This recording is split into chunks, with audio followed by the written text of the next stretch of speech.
जेहलम में सीसीडी और इश्तिहारी मुजरमान के दरमियान मुबैना पुलिस मुकाबले में खतरनाक इश्तिहारी मुजरिम मारा गया।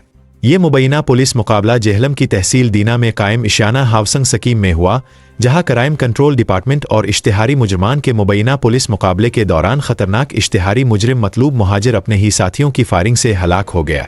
तर्जुमान सीसीडी जेहलम के मुताबिक टीम ने खुफिया इत्तला पर इशाना हाउसिंग स्कीम में इश्तिहारी मुजरमान की मौजूदगी की इत्तला पर छापा मार कार्रवाई की। कार्रवाई के दौरान मुल्जिमान ने सीसीडी एहलकारों पर अंधाधुंध फायरिंग शुरू कर दी। तर्जुमान के मुताबिक फायरिंग के तबादले में मतलूब आलम मुहाजिर अपने ही साथियों की गोलियों का निशाना बनकर हलाक हो गया। हलाक मुल्जिम का ताल्लुक जेहलम के थाना चौटाला के इलाके खुर्द से था और वो इलाके में खौफ की अलामत समझा जाता था।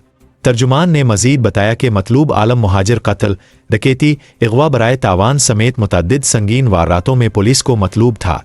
वाक़ये के बाद दीगर फरार मुल्जिमान की तलाश के लिए सर्च ऑपरेशन शुरू कर दिया गया है।